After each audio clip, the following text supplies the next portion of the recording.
Uh, well, just pulled in the driveway here. Another long day. Snowing like hell. Supposed to get a lot of snow.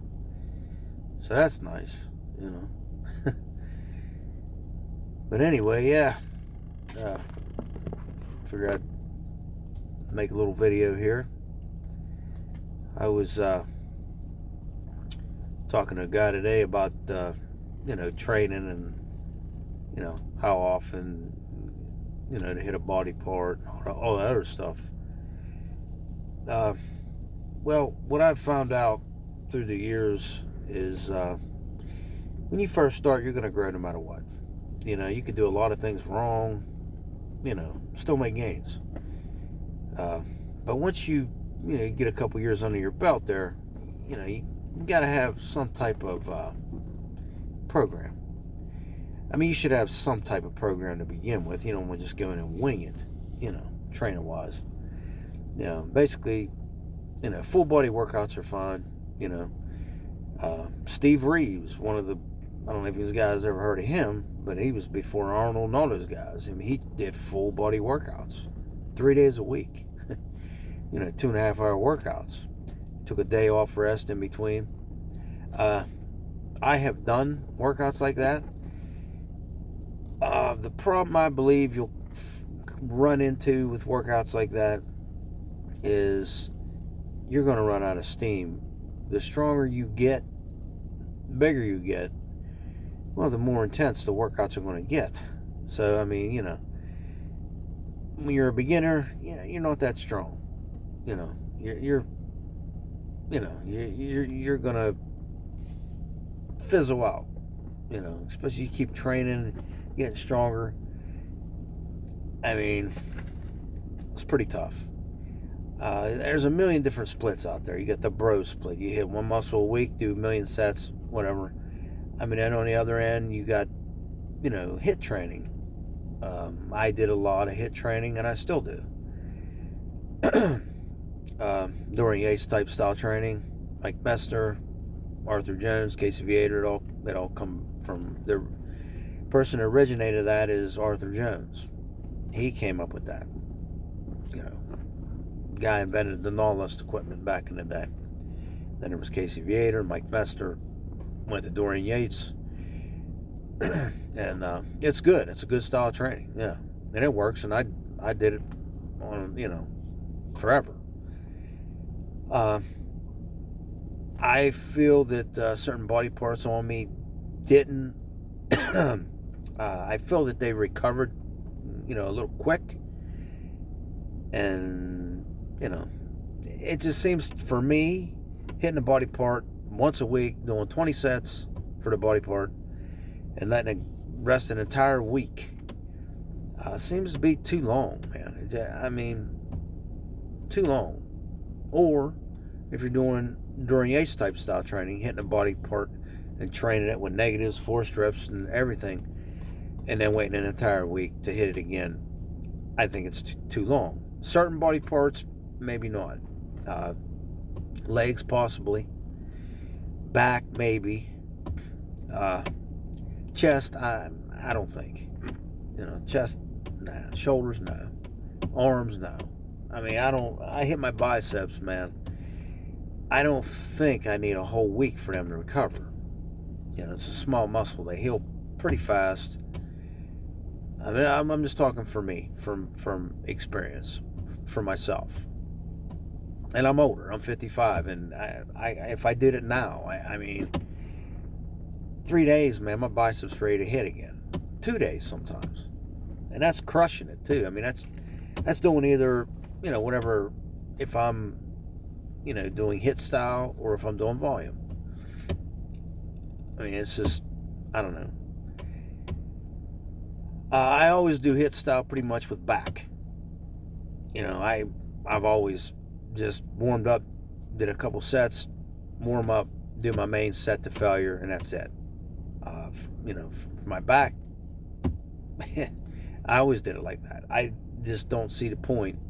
There's no way I'm going to sit there and do 5 sets of bent rows, 5 sets of deadlifts, and all that. No. unless I'm really, really using moderate weight, man. You know, I mean, it's just, and I always did hit style. My back's, you know, I got a good back, man. I got good lats. I could, you know, my back's thick. Is it the best back? No, but it's pretty good. It's pretty good. But anyway, what I'm saying is, I start rambling on. I can't shut up, right? I'm just saying, you got to experiment. You know, you got to experiment. What I'm doing right now, I really like. Same movements. I don't change my movements much. I know what movements, you know, I feel and I can progress on. What I'm doing now is I am splitting my body up into 2 sections. That's it. And I really like it. I really do. And a lot of times, if you really like a program, it's going to work, you know? But if you, like, doubt it and stuff like that, it's not going to work. Your mind controls the body, man, you know? So it's like, I did do it. I did chest, shoulders, tries, and I did legs, back, buys. However, and then a day off. Or one day on, one day off, one day off, whatever my schedule may be. But you're hitting the muscles a little more often, which means you can't do as many sets. But, however, you could do, you know, low sets on this. Say you're doing chest, shoulders, tries. You want to specialize on your triceps. Well, don't do that much for your chest. Or don't do that much. There is ways around it, you know, by not being so fatigued after the workout. However, for me, going back, legs, and biceps ain't gonna work. No. This is how what I'm saying about find what works for you. That's no good for me. And I'll tell you why. Well, yesterday, I mean, I did biceps first and then back. Okay, I know a lot of people say, well, you should do back first, then biceps. Well, I didn't feel like it. I did biceps first. my back's a stronger body part anyway. So why would I, you know, I still was able to. My biceps really don't fatigue all that much doing back training. And actually, if you do your biceps first, your back's going to do most of the pulling. Look at it like that. So, but then by the time I went to go to legs, and then I felt if I did legs first, I was going to be beat for the rest of it. So I've come up with a conclusion. You can go back and look at some of Mike Messer's workouts. He actually tailored his like this. He did chest, triceps, and legs, which isn't that bad, really. That's not bad. He did legs first, which I probably might sometime. It depends. You got chest, triceps, and legs. And then the other one will be back, biceps, and back. So that's not bad. You know, back, biceps, or well, yeah, back, biceps, and shoulders. My bad. Shoulders, you know, don't really fatigue you that much. Back does, and biceps really don't. So there's a good split right there, you know. And then you could, if you want to specialize in your biceps, you could do more volume for them that day, or do less high intensity, whatever you prefer. They both work. They both have merit. They both have merit.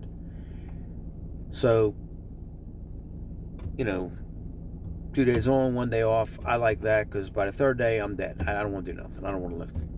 I mean, my body's fatigued, my nervous system's down. And another little thing that I've been doing, I'm getting older, so, I got to train a little smarter now. I always wanted to go heavy, balls to the wall, no matter what. I don't believe in training easy. I just don't. I mean, it's just not in me to do that. But, however, I feel if you get a program, you got your movements that you like, the ones that you like to do, what you do, try this out. It's been working pretty well. And I'm 55 and it's working pretty well. And I feel full. I feel pumped all the time. I vary my rep ranges. So in other words, one workout, say, okay, workout A, I'll just call workout A and workout B. Workout A, do the chest, legs, and triceps. But I'll do, 15 to 25 reps on every movement. Every movement. But I'll try to progress in weights, believe it or not. It'll take a little longer with that rep range. Then you got your back, shoulders and biceps. Same rep range. That round. 12, 20 reps, or well, actually 15 to 20 reps or so. And then the next time you hit that body parts, you're going to go 10 to 12 on all those movements, them same thing, And then the next time you go to it, you go 6 to 8 reps on everything. Maybe not calves. I don't know. I don't get shit out of calves, 6 to 8 reps. I like doing 15 to 20 on calves. Then do the 6 to 8 that round. Progress on your weights, and then go back to the 15 to 20 reps for the chest, triceps, and legs. And keep track in a notebook or on a phone or wherever you do. I'm old school, so I write shit down, right? I want to look at it. I don't know. It's just, I'm weird like that, okay? Everybody looks at their phone too much anyway. Of course, I'm sitting here making a video on a phone, so there you go. But anyhow, try that out. Vary the rep range. I know a lot of people's going to say, why don't you just do heavy, light, and medium in the same workout? Okay, you can do that. Yes, I ain't saying that doesn't work. It works too. But I think you're sending different pathways. You're sending different messages to the body like that. I don't know. My buddy came up with this years and years ago, and I trained with him. He just instinctively trained like this. I just didn't pay no mind. I want to go heavy all the time. Heavy, 6 to 10, 5, 6 reps all the time on everything. Rah, use a ton of weight. Yeah, okay. Sooner or later, that doesn't work. I mean, your tendons and joints are going to cry after a while. You want to build muscle size. If you do it like this, you're giving your body a different stimulus every time. Same movements, though. Same movements. You don't need to change the movements. That's where everybody messes up. I feel that is, going in there and just winging it and doing different exercises every time. How do you progress like that? You can't. You can't progress like that. What did you use last time? Well, I don't know. I did this. I did that. You got to have a map. Like Dorian Yates said, you got to have a map, man. So, try this out. I mean, I feel that I wish that I did this when I started. Maybe after the New Beginnings wore off, of course. This program. Because I like it a lot. Like I say, I mean, if you want to specialize on a certain thing, I mean, I did the same split forever before I did chest and back, shoulders and arms and legs. Okay, well now, this here, I mean, they say if you want to get bigger arms, everybody wants bigger arms. I do. I don't care if they get totally out of proportion to my body. I don't really care. I don't compete anymore, so I don't care. You can still grow your arms like this, split them up like that. I mean, you could come in one day and do freaking, I mean, it's against the rules, it's against the whatever they say. But if you can go in and do chest that day, and then legs, and then triceps, or you can really get crazy and go in and do triceps first, then do legs, then do chest. It doesn't matter. Just progress and still try to use the same poundage as you used. You can do triceps and then do chest. Yeah, mix it up. Everybody's gonna be like, well, you want no pushing power? You might. I'll tell you why. Because when you do your triceps, you do more extension movements though, and that's going to involve more of that inside long head. It's going to hit that more. When you bench press and incline press and stuff, you're hitting the medial and the lateral head more. You're hitting those two parts. So, if you don't overdo it, with the whole tricep's going to work. I understand that, but it's really it's really going to hit the inside a lot. So, maybe just do extension movements that day and really focus on them. If you want big triceps anyhow, it's what you want to do more of that anyhow. To get that meat, the French presses, lying extensions, kneeling extension with a long cable. That's a good one. Larry Scott invented that one. But anyhow, I'm done rambling on. So try that out. Food for thought. If you don't like what I say, don't knock it till you try it. That's all I'm saying. Don't knock it till you try it. This is an old guy that's been around the block a few times. I don't know everything. I'm just telling you what's working pretty well for me. Vary the rep range. Keep track of your poundages, stuff like that, which is always important. But anyhow, this is Todd from the Dungeon Man, and I'm going to go in and eat again because it's what I do. It's what I do best. All right, man. You guys have a good one. Thanks for watching. Later.